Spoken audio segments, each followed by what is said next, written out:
share, so I'm going to get out your way and let you have at it, okay? Thank you. Mike's all good? Yes.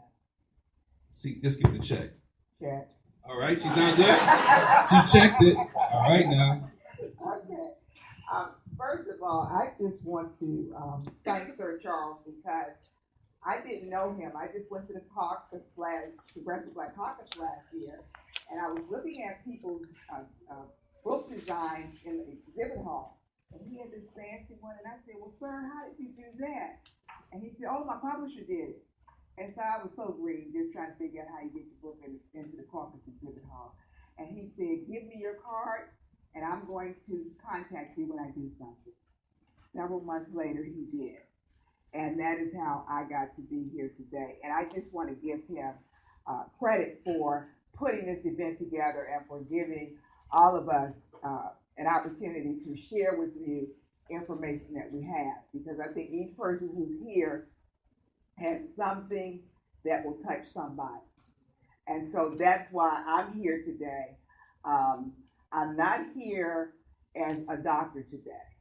I'm here as a woman who has experienced emotional pain, hurt, disappointment from a broken relationship. Do we have anybody in the room who's ever had a heartache? Okay. And it didn't feel too good, did it? When you think of the words, it's just pain, pain, and more pain. So what I was forced to do, and I started the project, it took me 10 years because it was hard to go back and talk about not only my own pain, but I counsel women, and I would hear it all the time. They were in various stages of going through something. So I started writing a book, and something just said, put it in writing. I didn't have an intention of writing a book. I just was putting down my frustration. And the next thing I know, it got serious. And I said, oh, God wants me to do this message. I knew it was God because every time I would get tired and put it down, it might be a year. Or I was sick for 3 years, so I didn't deal with it then. And as soon as I got well, he put me back to work so I could pay the publisher to publish this book. So that's why I'm here today. I am so tired of seeing us suffer through relationships and not know why it keeps happening to us. So I'm going to talk about 3 things briefly. The breakup, breakthrough, recovery, breakup, recovery, and breakthrough. And that's the process that I saw it go through, is we go through a breakup stage, and that's where we hope we don't run over somebody with a car, or keep ringing his phone and think he doesn't know it's us, or we want to choke him sometimes.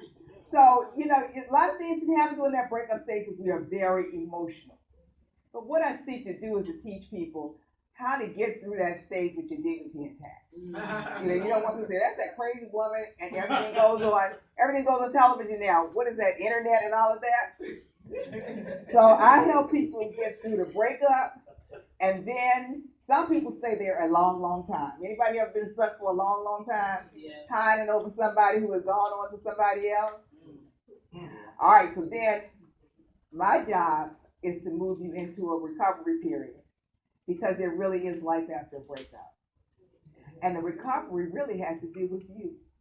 It has to do with you thinking about some of the things that you need to do for yourself, some of the things that you needed to look for when you selected somebody, or didn't select them, or just they happen to come. Sometimes we date whoever's there. And then, no, really, I mean, especially in D.C., there are not a wealth of men here, so until we knew different, you just select who asks you, or you marry who asks you. So, and the third part of it is a breakthrough. And what I want to stress in writing this book, and I've counseled women about the same thing, because God has a way of using your hurt to heal somebody else's pain. So I was in a counseling center for 10 years. Everybody who had a heartache or were going through a divorce, they ended up in my chair. And we didn't have the same hours. You didn't have set clients. It's just I kept getting women who were going through heartache and divorce, and they're shocked and they don't know what to do. So my job in sharing this is that God made me put this all together. He made me write out Think about what are the things that worked and what didn't. Not only in my own life, but in friends, families, and clients. And then I had to look at, sometimes we say when we break up with somebody, it was all him. He didn't do this, that, and the other.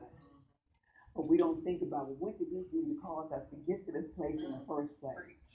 And how can we do things differently? And it took some age for me to figure that out.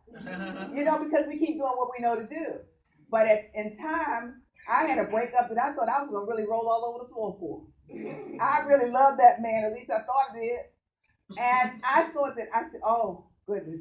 Now I got to get ready for my hair to be standing up on my head. You know how we act when we first break up. I was rolling all over the bed, I can't answer the phone. I don't want anybody to know. And something different happened in that breakup. And that's the reason that I wrote the story. Because there are secrets and strategies that you can use, but you have to be willing. You got to be willing to make some changes for yourself, because we have to be in charge of our own destiny.